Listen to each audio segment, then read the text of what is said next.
This is the portion of the graph of the cosecant function. So for the domain, the values of our x, that is from negative pi until negative pi over 2, excluding negative pi but including negative pi over 2. So that is parenthesis bracket. Union with from 0 until pi over 2. 0 is asymptotes here. So this is parenthesis, pi over 2 is included, so this is bracket. For the range, that is from negative 1 downward, so you have negative infinity until negative 1 bracket, union with positive 1 included upward, so you have bracket positive 1 positive infinity parenthesis. Let us now consider the inverse of the cosecant function. Here is the graph of the inverse of cosecant function as well as its domain and range. So for the range for this one, negative pi to negative pi over 2, this is from negative 180 degrees to until negative 90, that is in quadrant 3. And for 0 to pi over 2, this is 0 to 90 degrees, this is in quadrant 1. So the values of our y in arc cosecant are located in quadrant 3 and quadrant 1. We will now evaluate the following values of the arc cosecant. For the first given, the arc cosecant of negative 2 square root of 3 over 3. So let theta equals the given. So the cosecant theta is the cosecant of the given. Cancel. So that becomes cosecant theta equals negative 2 square root of 3 over 3. Identify first the quadrant of our theta. Remember the range, it could be either in quadrant 1 or in quadrant 3. And since cosecant theta is negative, it should not be in quadrant 1. The location of our theta is in quadrant 3. Invoking the reciprocal identity, if cosecant theta is negative 2 square root of 3 over 3, then the inverse sine theta is negative 3 over 2 square root of 3. Rationalize first the denominator for our sine theta. So the rationalized form here for the sine theta is negative square root of 3 over 2. That is this one. So the sine is square root of 3 over 2. And the reference angle is 60 degrees. In quadrant 3, locate what is the angle in radian measure whose reference angle is 60 degrees. So the angle here is 4 pi over 3. And remember in the range that this is from negative pi until negative pi over 2. Sign of the theta here should also be negative. Negative 4 pi over 3. For our second given, just cancel the inverse. So the answer here is negative 3/8. We will now proceed to the simple trigonometric equation. Solve the following equation. Observe the difference between the given 2 and 3 and the given 1. Number 2 and in number 3, the possible answers here are located in all quadrants.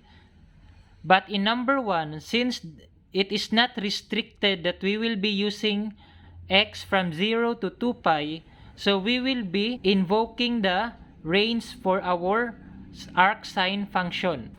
For the first given, 2 sine x minus 1 equals 0. So we have 2 sine x equals, the additive inverse is positive 1. We will now divide both sides by 2. So we have sine x equals 1/2. And to get the value of x, we will get the inverse of sine, that is arc sine. So we have arc sine of sine x equals arc sine of 1/2. Cancel the inverse. So x is the arc sine of 1/2. The restriction for our arc sine is from negative pi over 2 until pi over 2. This is located in quadrant 4 or in quadrant 1. And since sign is positive, so the answer is located in quadrant 1 because in quadrant 4, sign is negative. Here, the sign is positive 1/2. So what is now our reference angle? 1. Square root of 1 over 2, so the reference angle is 30 degrees. So what is now the angle in quadrant 1 with the reference angle of 30 degrees? So the angle is the pi over 6. For the second given, cos x minus cos squared x equals 0, where x is from 0 to 2 pi. Factor out the common. The common is cos x. Cos x divided by cos x is 1 minus cos squared x divided by cos x is cos x. This is equal to 0. Equate both factors to 0. So your first factor is cos x equals 0 and your second factor is 1 minus cos x is equal to 0. So we can still simplify. That becomes negative cos x equals 0 minus 1. So that is negative cos x equals negative 1. Multiplying both sides by negative 1, so your cos x here is positive 1. To get the values of our cos x equals 0, remember that the cos is the x coordinate of our coordinate. So from the unit circle, we will identify the angle. X coordinates are 0. Those are the point 0, 1 and the point 0, negative 1. And in radian measure, the 0, 1 is pi over 2 and the 0, negative 1 is 3 pi over 2. So that is for our cos x equals 0. So here, for the second one, the cos x equals 1. Find a point in the unit circle whose x coordinate is 1. And that is the coordinate 1, 0. So the x coordinate of this coordinate is 1. And the radian measure for the 1, 0 is 0. So we have three values of x. Pi over 2, 3 pi over 2, and 0. So the solution set for our x here is the set containing 0, pi over 2, and 3 pi over 2. And for the third given, 2 minus sine x equals 2 cos squared x. Let us now manipulate the cos squared x using the Pythagorean identities. So that becomes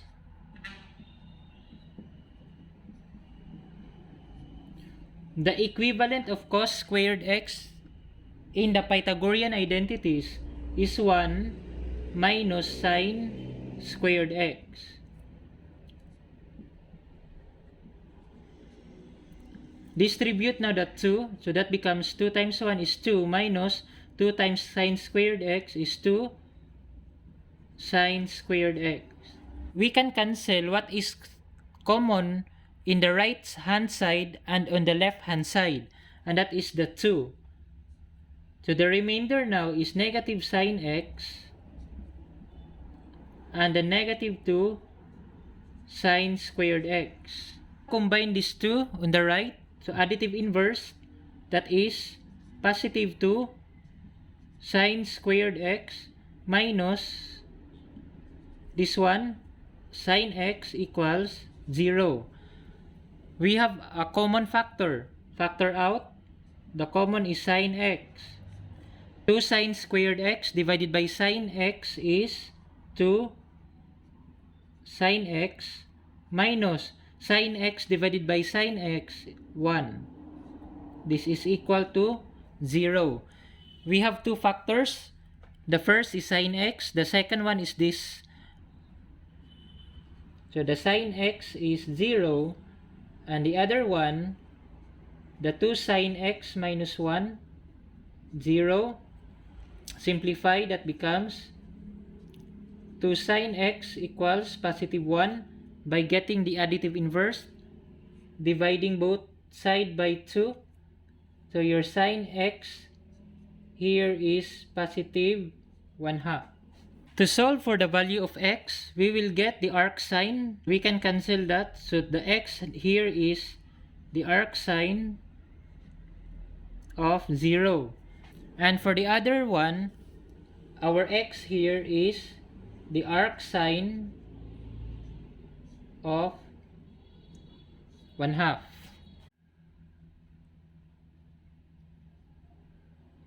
Remember that in the coordinate xy, the y coordinate is the sine.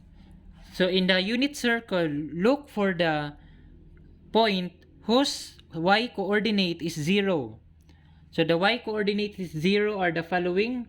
We have the negative 1, 0, and the positive 1, 0. So the negative 1, 0 has the radian measure of pi, and the positive 1, 0, the radian measure here is 0. Those are the values of x for the arc sine of 0. Proceed now to the arc sine of 1/2. So remember that the sign here is positive. So meaning to say, from the 4 quadrant, so the values of our x are located in quadrant 1 and in quadrant 2 from the mnemonic asintan ko. Sine is 1/2, so that is 30 degrees.